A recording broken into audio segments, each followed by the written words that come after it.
Ayon dito sa lumabas na balita ngayon mula sa Spin PH at kay Homer Sison, ay ito raw si Alex Stockton ay baka dalhin dito sa Blackwater Bossing.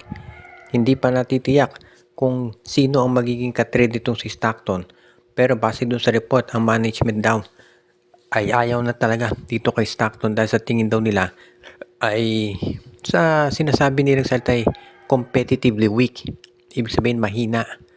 Kaya yan ang dahilan at siya ay titrade na dito sa Blackwater Bossing.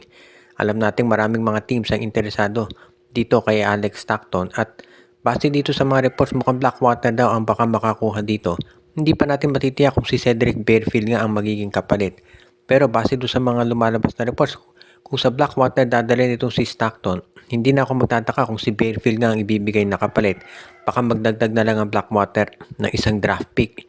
Kung sakasakalit mapunta si Barefield dito sa Converge Fiber XS, ang lakas nila bigla. Dahil meron kang Juan Gomez de Liano at Cedric Barefield na magsasama. Pero gaya nung nabanggit natin, hindi pa tiyak na itong si Barefield ang magiging kapalit ni Stockton.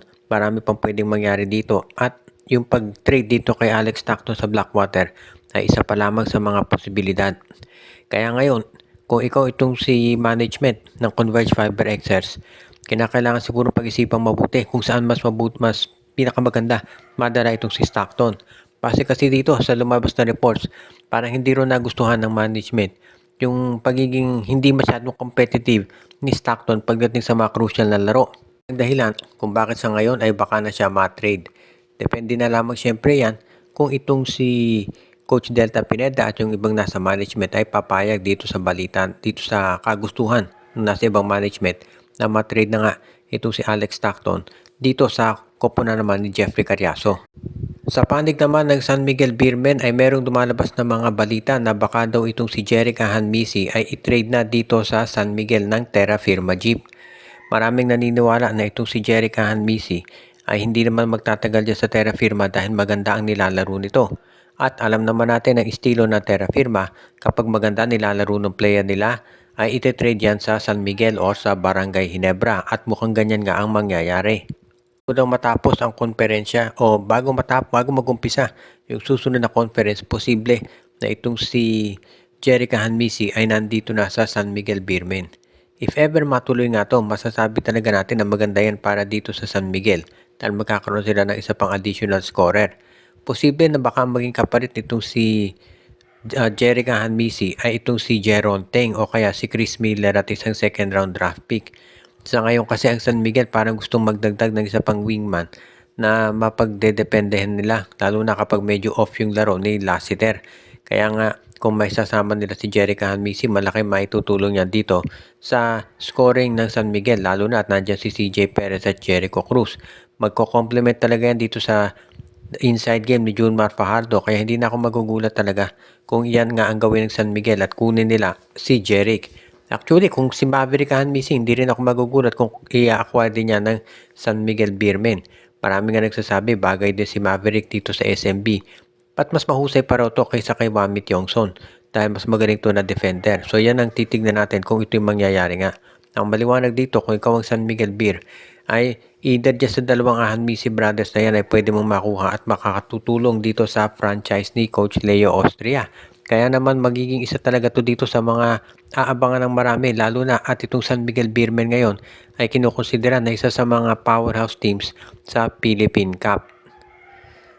Pagdating naman dito sa makakalaban nila sa semifinals, ang Barangay Ginebra, ay marami ang naniniwala na itong si Ben Adamos ay hindi na magtatagal dito sa Gin Kings. Kung napapansin ninyo, si Adamos ay hindi na ginagamit nitong si Coach Tim Cone. Nung tinrade nitong si Sydney Onmobere dito sa Northport dati at kinuha nila si Adamos, ang sinabi ni Coach Tim kung gagamitin daw nila si Adamos. Pero hindi ito natulad dahil siguro nakita ni Coach Tim na hindi siya umuubra dito sa triangle offense nila. So yung front court ngayon ng Ginebra, ang ginagamit na si Aguilar, si Isaac, si Aguilar, si Troy Rosario at si Norbert Torres. Talaga yung front court ng Ginebra dahil dapat nandyan itong si Isaac Go pero nga injured. So si Jeremiah Gray napipilitang maglaro bilang minsan ay power forward although ang talagang position niyan ay wingman. Ngayon naman, itong si Adamos, malamang matrade na yan, itong si Coach Tincon, either sa Terra Firma o Titan Ultra. Pero posible rin na baka sa NLEX ito mapunta dahil ang NLEX nangangailangan ngayon ng sentro. At itong si Adamos sa height niyang 6'8 ay pwedeng-pwede na magamit ni Coach Jong Wichiko. Kaya isa lamang yan dito sa nakita natin na posibleng gawin ni Coach Tincon para ma-address yung makakulangan sa lineup niya. If ever na itong si Adamos ay i-trade dito sa NLEX Road Warriors, pwedeng si Anthony Semerad ang kunin nilang kapalit para magkaroon siya ng isa pang scorer. Sa ngayon, ito si Semerad, kilala din niya bilang isang matikas na defender, so posible na iyan ay kunin rin nitong si Coach Tim Cone. So marami tayong nakita dito na posibilidad pagdating dito kay Ben Adamos at kung saan ito mapupunta. Kaya naman sa tingin ko itong si Coach Tim Cone, alam niya yung kanya ginagawa pagdating dito sa pagpapalakas ng roster nitong koponan ng Barangay Ginebra. At alam naman natin talagang gagawin niya ang lahat para ito'y matuloy. At ang huli nating balita, itong TNT Tropang 5G naman ay susubukan daw na makakuha ng serbisyo nitong si Terence Jones. Mukhang gusto ni Coach Tim Cone talaga, ni Coach Chot Reyes na palakasin yung kanyang lineup, lalo na at alam naman natin na itong si Terence Jones ay isa dito sa mga tinatawag na premier NBA players na naglaro dito sa PBA. Tatalo nga sa finals si Jones dahil lang nakaharap nila San Miguel at si Chris Macolo. Pero dahil nga na-injure si Ronde Hollis Jefferson, napilitan ng TNT ngayon na maghanap ng ibang import na magagamit. At ito nga si Terence Jones ang mukhang isa doon sa kanilang napili. Hanggang ngayon ay nanghihinayang ang TNT dito sa pagkawala ni Ronde Hollis Jefferson. At lalo na at na-injure pa to dito sa EASL. Kaya asahan natin na sa ngayon ang gagawin ng TNT, hahanap sila nung pwedeng maipalit. Saka sakali na maging available si Terence Jones, yan ay talagang magiging isa dito sa mga magandang addition sa koponan ni Coach Chot Reyes sa Commissioner's Cup. Alam nating lahat na nakafocus sila ngayon dito sa laban nila sa Meralco dito sa semifinals. Pero sa ngayon, of course, alam natin na forward thinking din ito si Chot Reyes at ang gusto niya ay makakuha ng mga import na talagang magiging ready na as soon as possible para sa Commissioner's Cup. Usually kasi maiksi lang yung break ng Commissioner's Cup at ng Philippine Cup. Kaya naman kinakailangan talaga na as soon as possible makakuha na sila ng import na magagamit. At alam din yan ni Coach Chot Reyes. Kaya nga masisiguro natin na hindi nila magdadalawang isip na kunin itong si Terence Jones kung ito'y magiging available. Dahil siyempre kung ikaw naman, itong si Coach Chot Reyes, alam mo kung ano ang may tutulong itong si Terence Jones kapag siya ay napunta dito sa lineup naman ng Blackwater Bossing. Kaya ito talaga ang aabangan natin ngayon, yung anunsyo ng pagkuha nila dito kay Jones bilang import sa Commissioner's Cup.